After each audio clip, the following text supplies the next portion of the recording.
На Ролан Гарросе, на US Open не получалось, а вот в Австралии все сошлось. На Австралию мы как-то даже и не собирались ехать. За кем приятно и хочется наблюдать?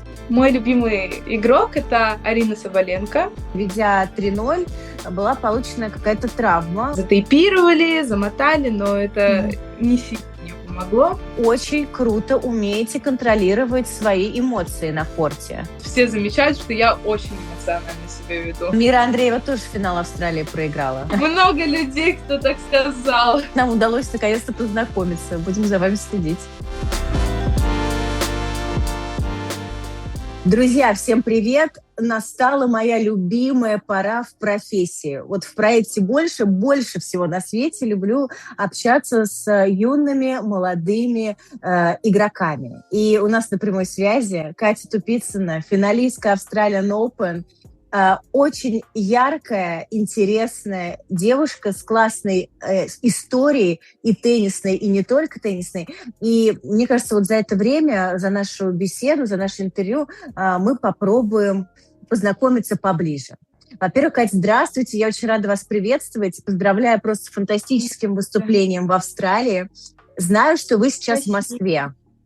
Давайте рассказывайте, пожалуйста, в первую очередь, как ваше здоровье, потому что я следила за вашим финалом, смотрела, об этом мы еще поговорим. Насколько понимаю, во второй партии, ведя 3-0, была получена какая-то травма, вы взяли медицинский перерыв, ушли даже под трибунку, поколдовали с ногой, но, к сожалению, это не особо помогло. Расскажите про самочувствие. Вообще, перед матчем меня беспокоил пресс. У меня он как бы болел, мне его затейпировали, и я выпила обезболивающее. И как я поняла, еще в начале матча я разъехалась и потянула ногу. Но из-за бейсбола я этого не почувствовала. И потом уже по ходу матча был счет, наверное, 4-3 или какой-то такой в первом сете. Я почувствовала боль в ноге, дискомфорт, и я уже тогда сказала тренеру, что у меня болит нога. Тренер и сидел врач на трибуне, как бы в моем боксе. После того, как я проиграла первый сет, они сказали мне уже тогда взять медицинский перерыв, но я как-то вышла, прошлась я до туалета прошлась и подумала, что я пока что без медицинского дальше поиграю, посмотрю, что как. Но когда уже был счет 2-0 во втором сете, я подошла уже к судье, потому что меня уже очень сильно беспокоила нога, и прямо больно было и наступать, и при подаче было больно приземляться. И уже тогда я взяла медицинский перерыв, но мне как бы затейпировали, замотали, но это не сильно мне помогло. Сейчас мы сходили уже на УЗИ, осмотрели ногу. Мне сказали, что у меня просто очень сильное растяжение и воспаление. И прописали мне курс лечения. Там несколько недель мне сказали не играть и походить, поделать разные процедуры в моей поликлинике. Кажется, что очень обидно и как-то совсем не вовремя, да? Ход набрали, классный результат в Австралии, еще и в финале, еще и ввели, получается, с брейком во втором. Кажется, что вот он, камбэк близко-близко. Что внутри себя ощущает молодой юный игрок, когда вот на кону этот такой долгожданный трофей? Наверное, как досаду по-другому это туда не опишешь. Да, но я очень сильно расстроилась, когда меня стала беспокоить нога. Мне там, когда врач заматывал ногу, мне сказали, что я могу сняться, что я могу не играть, что видно, что мне очень больно. Я как-то тоже прослезилась, я сказала, что нет, я буду играть дальше, я постараюсь. Но, конечно, мне было очень обидно. И когда я уже вышла на корт, даже после того, как мне перемотали ногу, я поняла, что мне не становится лучше. И от этого мне, конечно, было не по себе.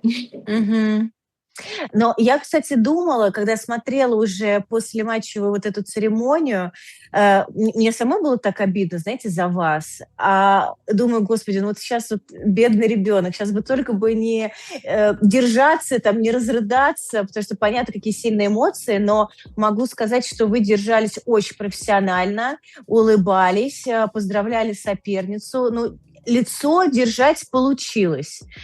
Кто этому вас научил? Да я как-то не знаю, насмотрелась профессионалов и поняла, что поплакать я успею, у меня будет время после матча сколько угодно поплакать, и подумала, что именно в этот момент нужно как бы вести себя достойно, поздравить соперницу. Но было красиво все, честно вам скажу. Так, давайте вообще про опыт на турнирах «Большого шлема» поговорим, потому что до этого был US Open в прошлом году, выступали вы и на Ролан-Гарросе, и все это заканчивалось достаточно быстро, в первом круге. Здесь, в Австралии, тоже вы, простите, не сеянные, да, были, и достаточно такие интересные, большие матчи проводили с большими соперницами. В чем разница? Почему на Ролан-Гарросе, на US Open не получалось, все заканчивалось настолько быстро в первом круге, а вот в Австралии все сошлось? Ну, на Ролан-Гарросе вообще был мой первый опыт юниорского шлема, и как-то в первом же матче меня так подзажало, и я не смогла собраться, то есть я и как-то все в себе старалась держать, вести себя достойно, как-то лишний раз там камон не крикнуть.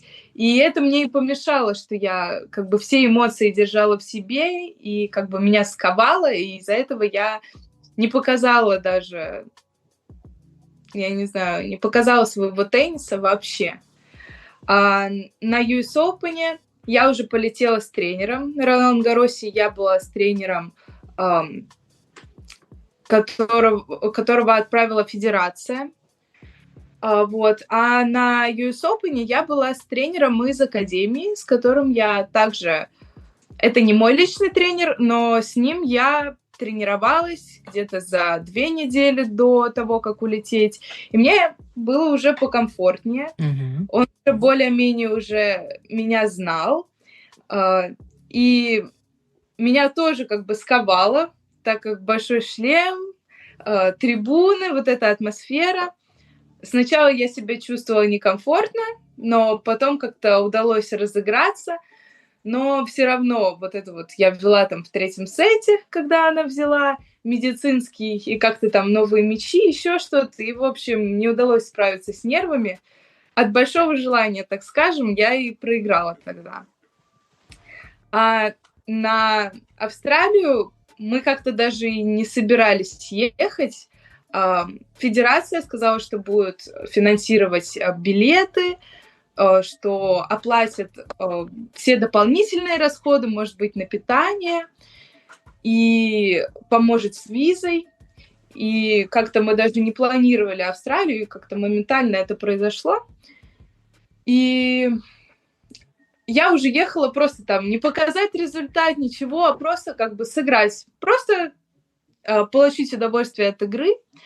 И мы ехали большой командой, то есть у нас было очень много человек, уже был и тренер по ФП, и врач, и несколько врачей именно теннисной сборной. И была такая уютная, дружеская атмосфера. В то время мы командой разминались, и как-то, не знаю, было просто получала удовольствие и уже настраивалась от матча к матчу, считала, что уже как бы классно, что я здесь, и само как-то получилось, что я начала выигрывать. У вас бокс достаточно живой был, там много было и подсказок, и он был большой. Но вот не каждый раз, когда там следишь за юниорскими турнирами, смотришь там или трансляцию, или живьем, и видишь, что такое количество людей в боксе. Понятно, финал, понятно, все присоединяются друг за друга, там болеют, но мне кажется, вам вот это помогает история, когда достаточно большое количество людей вокруг вас как-то вот, не знаю, объединяется, что ли, поддерживают? В боксе сидел тренер, который приехал от нашей академии. Он как бы главный ведущий тренер нашего филиала в Дубае. И мы как-то с ним сработались.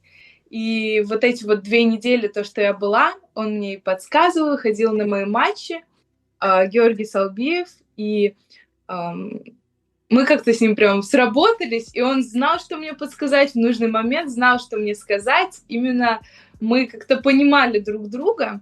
Также в боксе находился врач, тренер по ФП и тренер по теннису уже от сборной. И все, конечно же, меня поддерживали, и это мне тоже помогало. Катя, я уже не первый год очень близко дружу с Александром Островским. Именно в этой академии вы тренируетесь. И мы с Сашей переписывались по ходу этого турнира. Я у него спрашивала: так, что за девочка у нас такая? Расскажите-ка мне, пожалуйста. Поэтому мне поразила ваша история, что мы про вас узнали, ну, я бы не сказала, что прям с юного возраста. Вы достаточно поздно по меркам тенниса там пришли к Саше в академию, стали прям прогрессировать из года в год. И, как сказал Островский, вы абсолютно вот сделали себя самостоятельно, то есть своей упорнейшей работой. Расскажите про этот путь ваш. Насколько вам внутренне было понятно, что теннис станет вашей профессиональной деятельностью, что ваша карьера будет связана вот с профессиональным спортом? Начала я заниматься где-то в 5 лет, и больше как бы для себя, для удовольствия. То есть я в таком маленьком возрасте еще не понимаешь, что ты хочешь, просто получаешь удовольствие. И где-то годам к 10, к 11 я поняла, что я хочу и дальше связывать свое будущее с теннисом, что я хочу профессионально, хочу играть турниры большого шлема.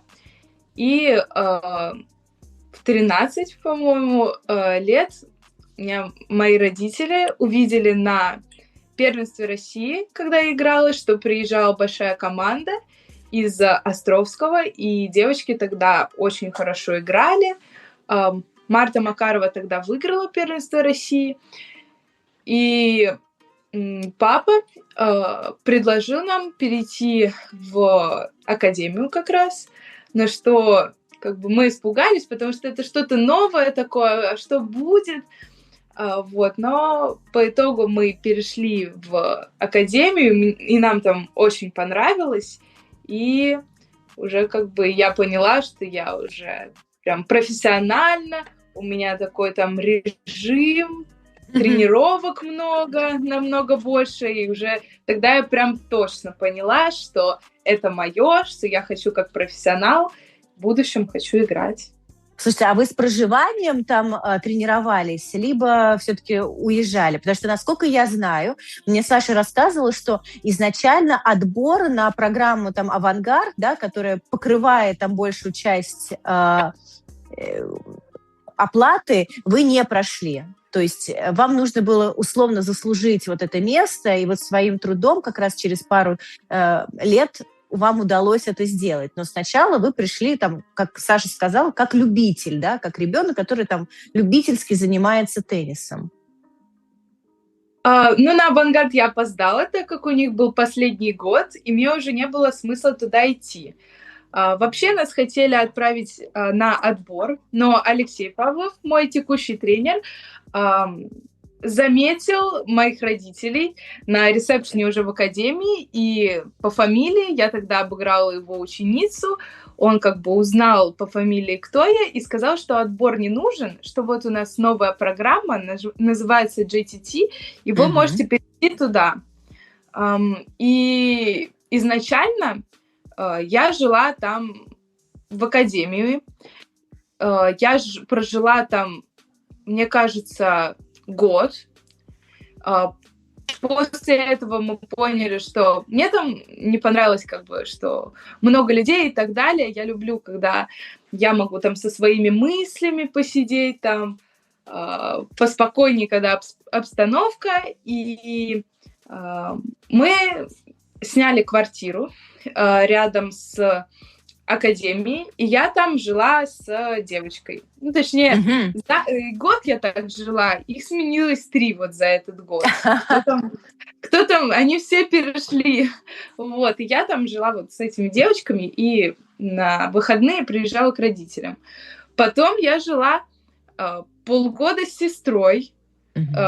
Мы перестали уже эту квартиру снимать. Я жила с сестрой, и вот сейчас я то с родителями, то с сестрой, то с бабушкой и с дедушкой живу. Слушайте, удивительно, то есть 13-летний ребенок, я сейчас интересуюсь даже больше как мама, 13-летний ребенок, вы прям самостоятельно проживали с другими детьми, и в плане быта все было окей. А как вы там, не знаю, друг друга готовили, или кто, мама приезжала, что-то там помогала? Ну, изначально мама как бы давала контейнеры с едой, то есть когда бабушка приедет, что-то отдаст, а потом как бы пришлось научиться готовить. Мне это интересно было и самой, то есть у меня мама и папа понимали, что я самостоятельный ребенок, и что как бы я могу сама с этим справиться.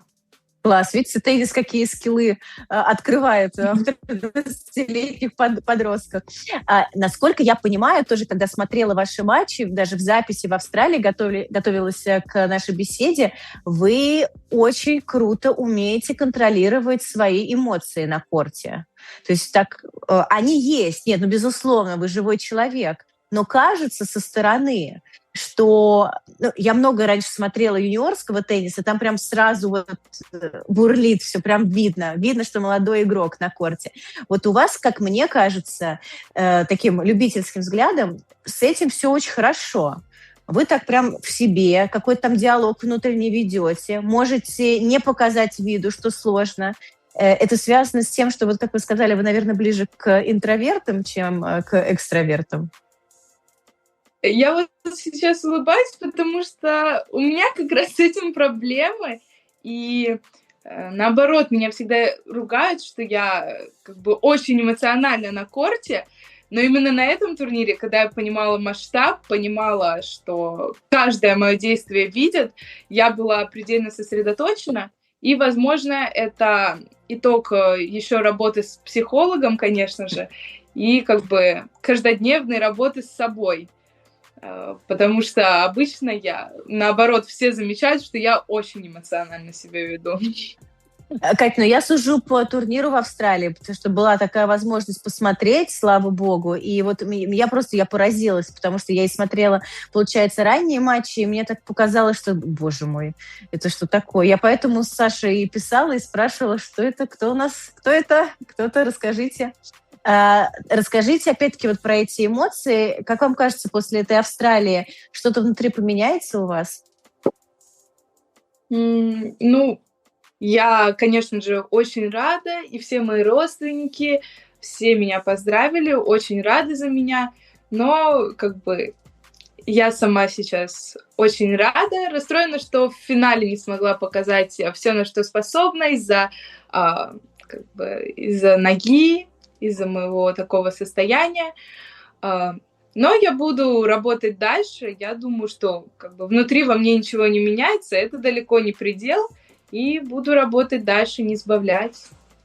Мира Андреева тоже финал Австралии проиграла, как мы помним. Вот мне много людей, кто так сказал. Да.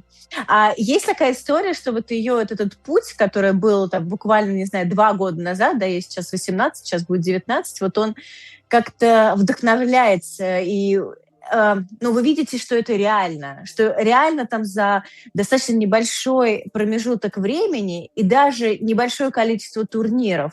И вот эти шансы, которые бывают, вот раз вот, и перейти вот так вот немножко другой уровень. И вообще нужно ли это? Конечно, вдохновляет. Я как бы следила за Мирой, за ее дорогой такой непростой. И, конечно, хотелось бы мне тоже играть в туре, выступать. Я думаю, это вполне реально. А что родители говорят? Потому что есть два пути. Вот кто-то максимально хочет продлить вот юниорскую карьеру. И много тоже, наверное, от игрока зависит, но вот эти разговоры о том, что дайте ребенку побыть ребенком, потому что, ну, женский тур, конечно, там такое месилово, надо сказать.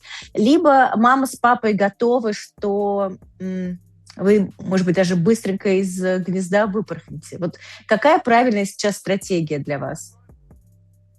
Ну, вообще, больше всего родители опираются именно на мои ощущения, на то, где я хочу играть, как я хочу выступать. И они сказали, что как бы, любое решение мое поддержат. Мы сейчас это согласуем с тренерами. Мы хотели переходить уже во взрослый тур, но после такого удачного турнира мы как бы задумались, а нужно ли играть дальше юниорские. Конечно, я хочу уже переходить во взрослый тур, и, конечно, намного больше я буду играть уже взрослых турниров. Но вот мы сейчас думаем, там же, если ты, по-моему, в 20-ку входишь, определенное количество карт дают на взрослые турниры. Так что сейчас мы как раз именно сегодня с тренером общались по этому поводу, мы еще думаем. Но как бы родители сказали, что примут любое мое решение и любое решение тренеров. Класс, это очень классно, когда есть такая поддержка.